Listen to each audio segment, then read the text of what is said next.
Students. ஆக்சுவலாக வந்துட்டு நம்ம பொதுவாக வந்து நம்ம மனசில் வந்துட்டு இருக்கும் இல்லையா, ஸ்வீட் ரிமெம்பரன்ஸ், இனிமையான நினைவுகள், பிட்டர் ரிமெம்பரன்ஸும் இருக்கும், கசப்பான நினைவுகள், அன்ஃபர்கெட்டபிள் மறக்க முடியாத அன்ஃபர்கெட்டபிள் எக்ஸ்பீரியன்ஸ், அன்ஃபர்கெட்டபிள் ரிமெம்பரன்ஸ் இல்லையா, மறக்க முடியாத அனுபவம், மறக்க முடியாத நினைவு, இதெல்லாமே இருக்கும்.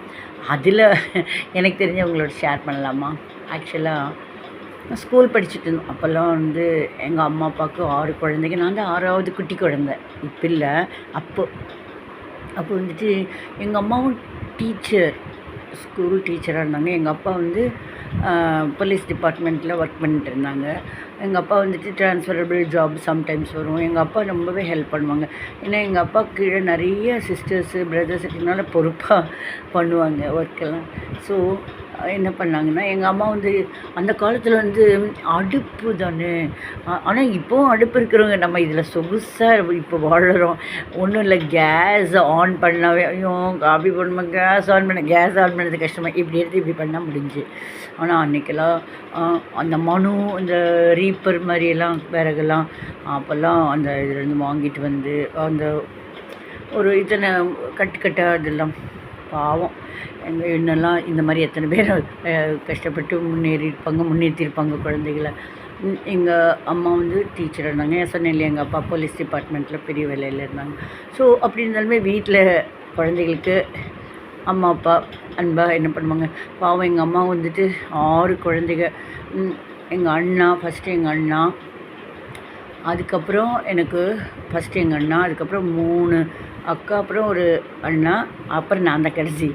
ஸோ இதில் என்னென்னா, எல்லோருக்கும் சாப்பாடு செஞ்சு சாப்பிட வச்சு காலையில் எல்லோரும் கடகடன்னு குளிச்சுட்டு வரணும். குளிச்சுட்டு வந்துடும் டைமுக்கு டக்குன்னு. அப்புறம் காஃபி, அப்புறம் வந்துட்டு சாப்பாடு செஞ்சு இங்கே சாப்பிட வச்சு சாப்பாடு கட்டி கொடுத்து ஹெக்டிக்கு இல்லையா, ரொம்ப ஹெக்டிக்கு. அப்புறம் சரின்ட்டு எல்லாம் எங்கள் அம்மாவும் ரெடி பண்ணிவிட்டு ஸ்கூலுக்கு போகணும் இல்லையா. அது முடிஞ்சு டியூஷன் கூட எடுத்துகிட்டு வருவாங்க பாவம். எங்கள் அப்பாவுக்கு ஒர்க் வந்துட்டு சில இடங்களுக்கு இடம் மாறி எல்லாம் இருக்கும். சிலப்போ எங்கள் அப்பா மார்னிங் போய்ட்டு 2 மணிக்கு வந்துடுவாங்க. ஆனால் எங்களுக்கு அப்போ ஒரு சந்தோஷம். எங்கள் அப்பா வந்து 2 மணிக்கு வந்தாலும் சூடாக ஏதோ ஒன்று எனக்கு பசியோடு வருவோம் இல்லையா.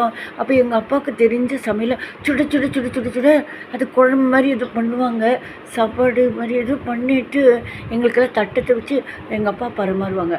எங்கள் கொலைப்பசி சாயந்தரத்துக்கு அந்த காலையில் மத்தியானம் அந்த டப்பா சோறு சாப்பிட்டதுக்கப்புறம் எப்படி இருக்கும் வயிறு ரொம்ப இருக்குமா, அப்படியே என்ன சொல்கிறது, வயிறு அப்படியே பசி, மேல் வயிறு கீழ் வயிறு திங்கிற மாதிரி பசி ஆன்னு ஓடி வரும். அந்த மாதிரி டைமில் வந்துட்டு எங்கள் அப்பா இருந்தாங்கன்னா, எங்கள் அப்பா ஃபஸ்ட்டு எல்லாருக்கும் நல்லா கொதிக்க அப்படியே அது என்னென்னு தெரியல, குழம்பு, நல்ல குழம்பு, எங்கள் அப்பா தெரிஞ்ச குழம்பு சாப்பாடெல்லாம் போட்டு அபுக்குன்னு சாப்பிடுவோம்.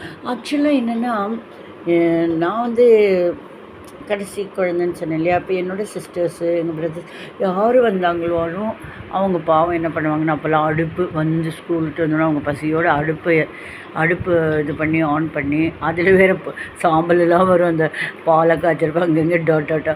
அதில் வந்து என்ன பண்ணுவாங்கன்னா, பாலில் இதில் வாங்கினாங்கன்னா நிறைய தண்ணி ஊற்றி சக்கரை போட்டு பொங்கினோட சக்கரை போட்டு அதுதான் குடிச்சுக்குவோம்.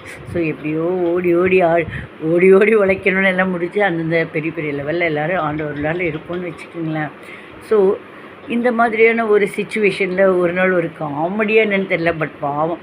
அதாவது எங்கள் அப்பா வந்து ஹெல்ப் பண்ணுவாங்க எங்கள் அம்மாவுக்கு. பாவம் 6 குழந்தைகள் இருந்தாட்டோன்னா இவன் என்ன பண்ணுவோம் பாவம்னு. என்னென்னா, ஒரு நாள் புளியஞ்சாதம், அந்த டைமுக்கு இந்த எலுமிச்சம்பழ சாதம், புளியஞ்சாதம், இந்த மாதிரி டக்குன்னு அது கொஞ்சம் யூஸ்ஃபுல்லாக இருக்கும்னு அதுவும் தருவாங்க. ஒரு நாள் புளியஞ்சாதம், ஆஹா எனக்கு ரொம்ப பிடிக்குமே புளியஞ்சாதம் அப்படின்னு. இந்த பீரியட் முடிஞ்சவுடனே சீக்கிரம் போகணும், பாதி இன்னும் 10 நிமிஷம் 15 நிமிஷம் லஞ்சுக்குங்கிறப்ப ஆஹா புளியஞ்சாதம் ஒரு வெட்டணும், டப்பா சோறுனாலும் வெட்டினா நல்லாயிருக்கும் அப்படின்னு பார்த்தா புளியஞ்சாத்தில் நல்லெண்ணெய் வாசனைக்கு மேலே விளக்கெண்ணெய் வாசனை வந்துடுச்சு. ஐயையோ! பாவம் எங்கள் அப்பா ஹெல்ப் பண்ண வந்திருக்காங்க. அவங்களுக்கு என்ன கிச்சன் ஃபுல்லாக ஷெஃப்பாவா பார்க்க முடியும்? ஏதோ இருந்தது. அதுவும் தேன் கலரில் இருக்கும் நல்லெண்ணெயும். விளக்கெண்ணெயும் தேன் கலரில் இருந்ததுனால, அதுதான் இதுன்னு நெனச்சுட்டாங்க போலருக்கு. அது நல்லா கொழுக்குன்னு அதே மாரி நல்லெண்ணெய் மாரி எல்லாம் ஊத்தி நல்லா பெசஞ்சு 6 டப்பால டக்கு டக்கு டக்கு டக்குன்னு போடுவாங்க. மூடி வச்சு அவளுக்கு பேக்கப் பண்ணிடுவாங்க. அங்கே போனா ஒரு வாய் சாப்பிட்டா, ஐயோ! விளக்கெண்ணெய் வாசனை அடிக்குது. என்னடிம்மா நீ கொண்டு வந்திருக்கியா? ஓ! தோசை. சில பேர் தோசையெல்லாம் கொண்டு வருவாங்க மத்தியானம். ஆஹா! தோசை வாசனைங்க விளக்குன படக்குன்னு முழுங்கிருது. தோசை வாசனைலாம் படக்குன்னு விளக்குன முழுங்கி எப்படியோ வாங்கி ஒரு வழியானோம். அதனால் புளியஞ்சாதம் பண்ணுறப்ப நல்லெண்ணெய்ங்கிறப்ப விளக்கெண்ணெயா நல்லெண்ணெயா கொஞ்சம் ஸ்மெல் பண்ணி பார்த்துட்டு ஊற்றுற ஒரு ஹேபிட் தெரிஞ்சிடுச்சு. என்ஜாய் பண்ணிங்களா? என்ஜாய் பண்ணிங்களோ இல்லையோ ட்ரை பண்ணுங்கள். என்ஜாய் பண்ண ட்ரை பண்ணுங்கள். தேங்க்யூ.